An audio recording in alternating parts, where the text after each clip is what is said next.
Everyone, अस्सलाम वालेकुम, नमस्ते जी, सत श्री अकाल। कैसे हैं आप लोग? I hope you all are doing great. मैं भी बिल्कुल ठीक हूँ, एकदम बढ़िया। आज हम वीडियो वॉच करने जा रहे हैं। ये वीडियो है project Khalistan hated against Hindu separatism and conversion. Guys, जैसा आप जानते हैं कि खालिस्तान का एजेंडा किस तरह से जोरों शोर से चल रहा है इंडिया में, तो उसी के ऊपर आज का इस वीडियो। दोस्तों, जल्दी से चलते हैं वीडियो की तरफ और देख लेते हैं इस वीडियो को खालिस्तान के एजेंडा के ऊपर के क्या एजेंडा है basically. Let's start the video. Original video का लिंक आपको मिल जाएगा नीचे डिस्क्रिप्शन में, सो आप वहां से ओरिजिनल वीडियो वॉच कर सकेंगे। मेरे चैनल पर न्यू हैं तो जल्दी से सब्सक्राइब कर लीजिए एंड बेल आइकन को ऑल नोटिफिकेशन पे प्रेस कीजिए ताकि सारे वीडियोस आपको मिलते रहें। So yes, let's start the video and here we go. कहावत है, जो बोओगे वही काटोगे। ये कहावत आज पंजाब पर सबसे सटीक बैठती है। पंजाब को गुरुओं की धरती कहा जाता था, लेकिन अब ये पहचान धीरे धीरे समाप्त होती जा रही है। गांव-गांव में चर्च खुल चुके हैं। जिस धरती पर कभी गुरबानी गूंजा करती थी, वहां आज हर ओर हालेलुया का हंगामा है। हालेलुया! हालेलुया! हालेलुया!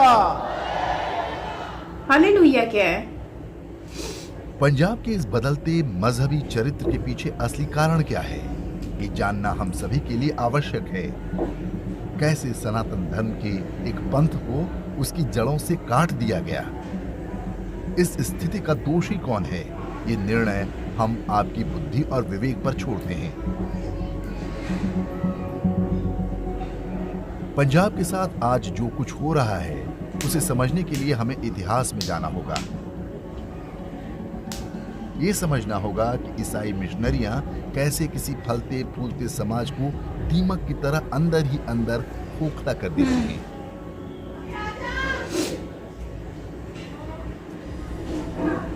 वर्ष 1882 एक अंग्रेज अफसर पंजाब का डिप्टी कमिश्नर बना।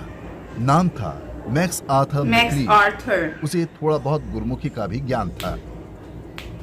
ये 1857 के स्वतंत्रता संग्राम के बाद का समय था। इससे मात्र 2 दशक पहले तक ही महाराजा रणजीत सिंह ने अंग्रेजों को पंजाब में नाकों चने चबवाए थे। अंग्रेज समझ चुके थे कि समाज में फूट डाले बिना राज करना आसान नहीं।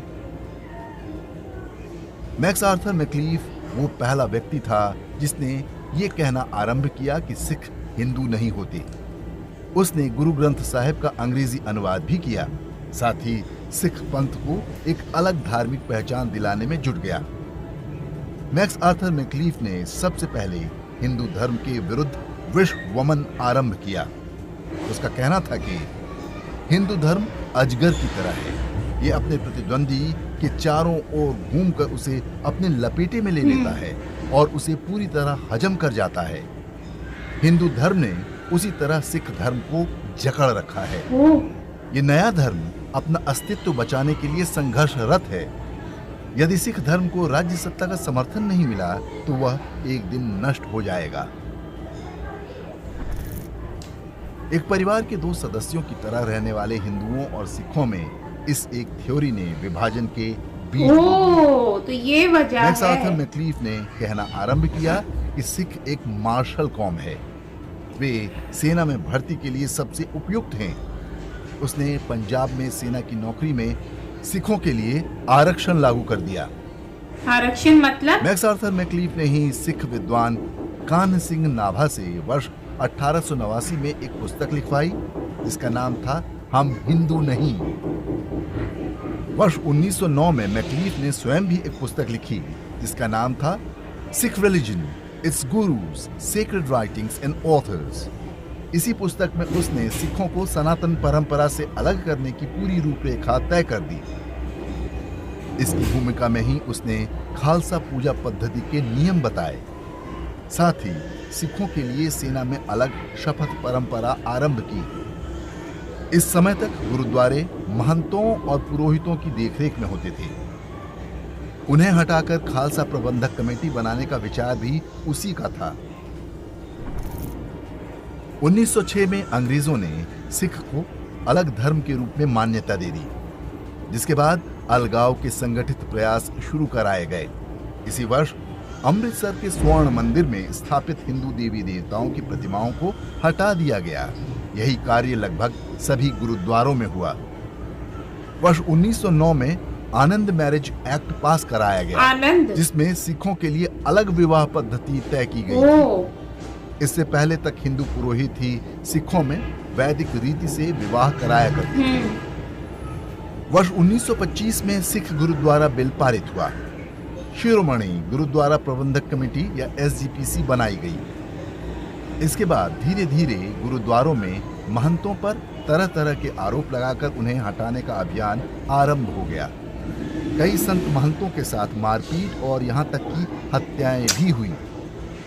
वर्ष 1945 में SGPC की देखरेख में एक आचार संहिता बनाई गई, जो तय करती है कि कौन सिख है और कौन नहीं।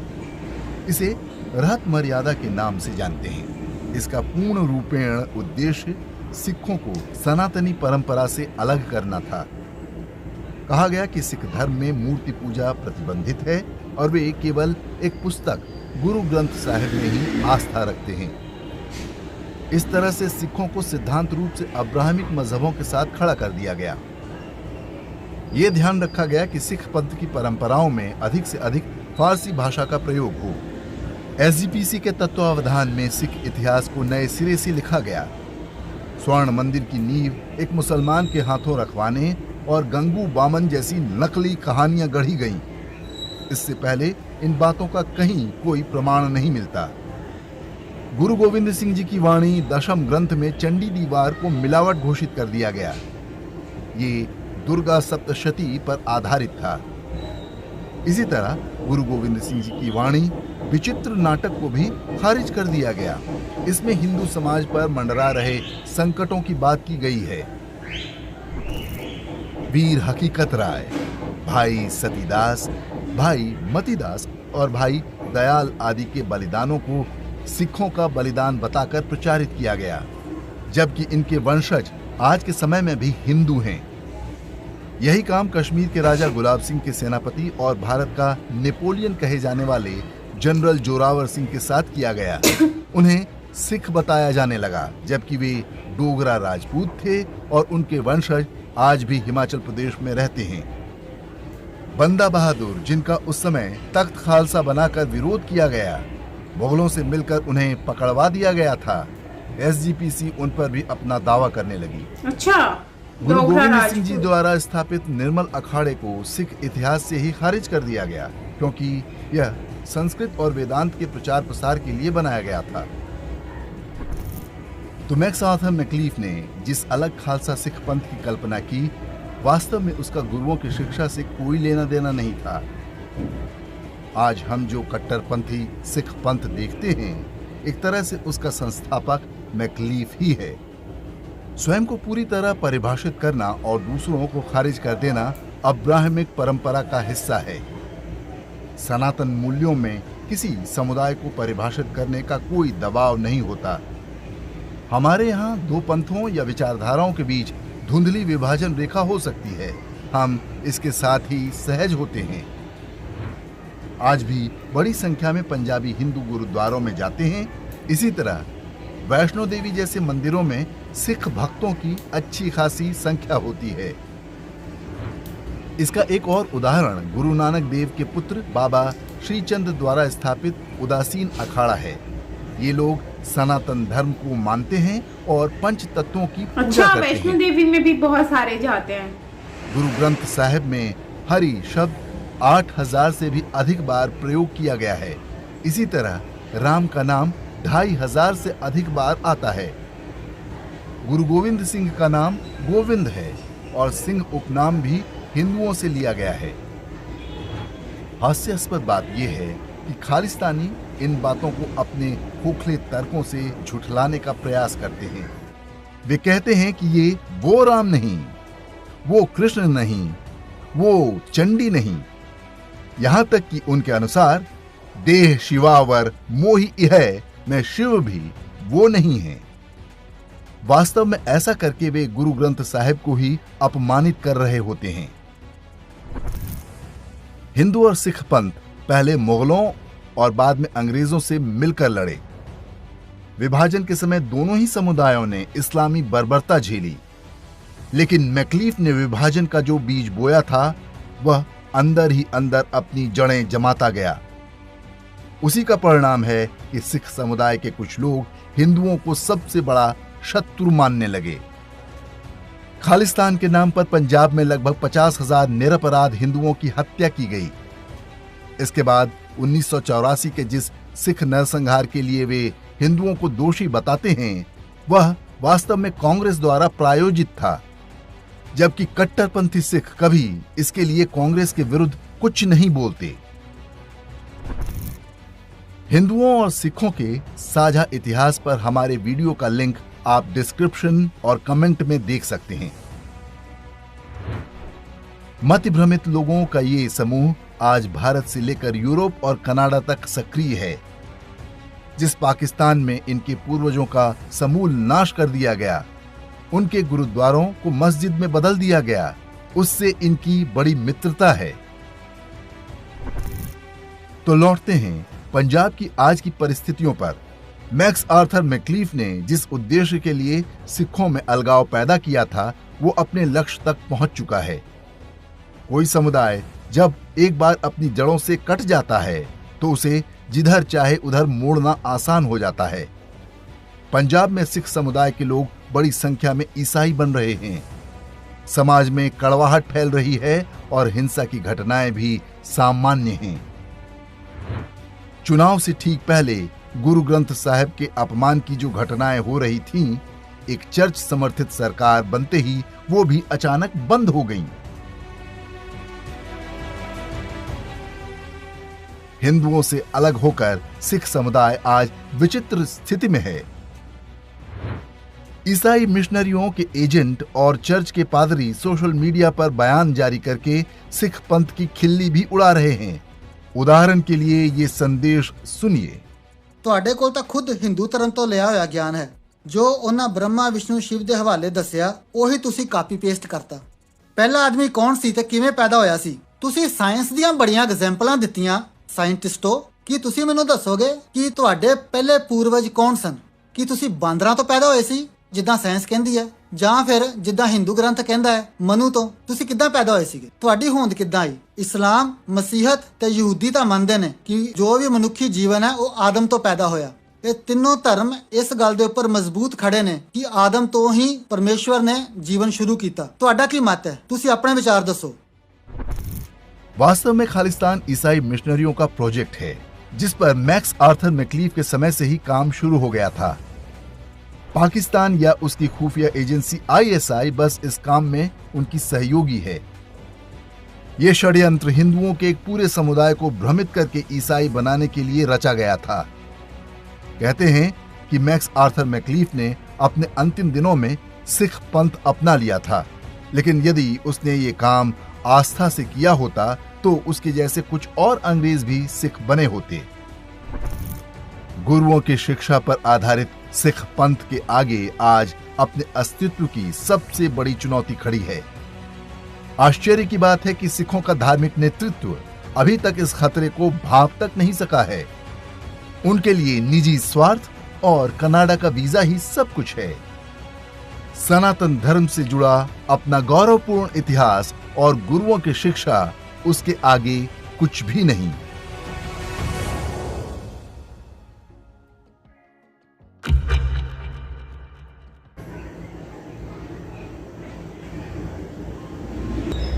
यहीं पे वीडियो एंड होता है। हमने देखा जिस तरह से कि खालिस्तानी एजेंडा जो है वो चल रहा है, और इससे रिलेटेड आपने बड़ी बातें मेरे जहन में भी आ रही थी, तो मैंने कहा वीडियो के एंड में ही मैं आप लोगों से पूछूंगी भी और डिस्कस भी करूंगी। तो ये खालिस्तान का जो बेसिकली डिटेल में इन्होंने इस वीडियो में बताई है, इनकी ओरिजिनल वीडियो का लिंक आपको नीचे डिस्क्रिप्शन में मिल जाएगा, तो आप ओरिजिनल वीडियो भी वॉच कर सकेंगे। काफ़ी नॉलेजेबल वीडियो थी, काफ़ी कुछ इसमें शेयर किया गया है। वेल आज की इस वीडियो में हम देखें तो खालिस्तान का एजेंडा बेसिकली आज मुझे पता चला है कि बेसिकली एजेंडा स्टार्ट कहाँ से हुआ। नॉर्मली लोग यहाँ पर ब्लेम करते हैं पाकिस्तान को कि पाकिस्तान इसके पीछे है और पाकिस्तान ने ही ये सब कुछ करवाया है या करवा रहा है, या खालिस्तानी जो लोग हैं एजेंडा लेकर चल रहे हैं तो उनको फंडिंग कर रहा है पाकिस्तान। मतलब ये मैं सुन रही थी, तो मुझे अब तक तो यही माइंड में चल रहा था कि शायद मतलब हो सकता है, चलो जी हो गया होगा। तो आज इस वीडियो में मुझे ये बात जहाँ तक मुझे क्लियर होती है तो खालिस्तानी एजेंडा जो है वो बेसिकली पाकिस्तान नहीं कर रहा, ये तो यार पहले से ही चल रहा था। आप देखें तो 80s से भी पहले का ये एजेंडा चल रहा है और इस एजेंडे को चलाने के लिए जैसे 47 से पहले गोरो ने इस एजेंडे को चलाया था कि भारत को अपने अंदर किया हुआ था, फिर पाकिस्तान और इंडिया को सेपरेट करके 2 कंट्रीज बना दी। तो आई थिंक कि वो शुरू से ही गोरे ये चाहते थे कि भारत के पीसीज हो जाएं, डिवाइड हो जाए डिफरेंट कंट्रीज में, जैसे कि खालिस्तान का एजेंडा हुआ। फिर उसके बाद आप देखें तो काफ़ी चीज़ें हमें डिफरेंट देखने को मिल रही हैं। तो मुझे लगता है कि ये एक बहुत ही मतलब कि प्री प्लानिंग के साथ और बहुत सोच समझ के इन्होंने ये प्लान बनाया है कि भारत को सेपरेट बनाना है, और इसीलिए वहाँ के जो लोग हैं उनके माइंड में चीज़ें चेंज की गई मज़हब के मतलब सिखिज़्म के हिसाब से। सो आई थिंक कि पहले मुझे ये लगता था कि सिख जो हैं वो हिंदू नहीं है, वो सनातनी नहीं है, वो डिफरेंट है। बट अब इस वीडियो से मुझे ये आइडिया हो रहा है कि सिख पहले भी हिंदू ही थे, लेकिन बस ये कि उनका मानने का थोड़ा कॉन्सेप्ट डिफरेंट होता है। बट हम देखें तो वो लोग भी बेसिकली हिंदू ही हैं, क्योंकि उनकी शादी के फेरे वगैरह रस्मात भी ऑलमोस्ट सेम होती हैं, बस थोड़ा बहुत 19-20 का डिफरेंस होता है। सो मुझे लगता है कि सारे सिख इस तरह के नहीं हैं जो नेगेटिव सोचते हों या इंडिया के बारे में। कुछ लोग हैं जो ऐसे एजेंडों में आ गए हैं, लेकिन अदरवाइज हम देखें तो मोस्टली सिख जो हैं वो इंडिया से बहुत मोहब्बत करते हैं, और ऐसा बिल्कुल नहीं है कि वो कनाडा का वीज़ा लेने के लिए करते होंगे, क्योंकि मैं जितना सिख जानती हूँ लोगों को वो बहुत ज़्यादा पोलाइट होते हैं, बहुत ही ज़्यादा प्यार करने वाले हैं। बट आजकल की जो गवर्नमेंट का हम देखें तो जो प्रीवियस गवर्नमेंट्स रही हैं तो उनका बड़ा मुझे लगता है कि ये खालिस्तानी एजेंडे में ना बहुत ही ज़्यादा हाथ है। स्पेशली मैं कांग्रेस का कहूँगी, पता नहीं मुझे नाम लेना चाहिए कि नहीं, उनके हेटर्स ना आ जाए कमेंट सेक्शन में, लेकिन मैं एक बात कहूँगी कि ये काफ़ी हद तक उन लोगों का भी मुझे हाथ नज़र आता है। जब वो ट्रक वाला किसान आंदोलन वाला चीज़ हुई थी तो कमेंट में बताएं कि वाकई में ऐसा है कि नहीं।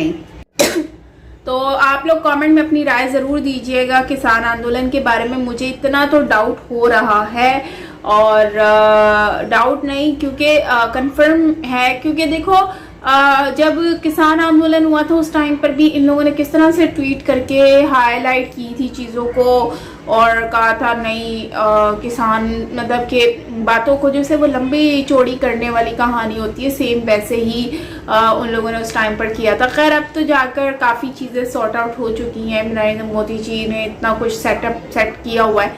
बट फिर भी मुझे डाउट जहाँ तक होता है ना, तो मुझे लगता है कि प्रीवियस गवर्नमेंट का काफ़ी इसमें हाथ रहा है, और वो कंटिन्यूसली इसको और ज़्यादा आगे ला रहे हैं, और उनको बल्कि मज़ा आता है। वो कहते हैं ना मज़ा आता है करंट गवर्नमेंट के ऊपर मसले मसाइल आए, उनकी गवर्नमेंट के ऊपर उंगलियां उठे, तो इसलिए लोग इस तरह की चीज़ें भी करते हैं। तो आपकी क्या राय है कमेंट में ज़रूर बताएं। इफ़ आई एम रॉन्ग तो आप लोग रॉन्ग भी कह सकते हैं नीचे कमेंट सेक्शन में। बाकी मेरा न्यू व्लॉग आ गया तो उसको ज़रूर वॉच कीजिएगा।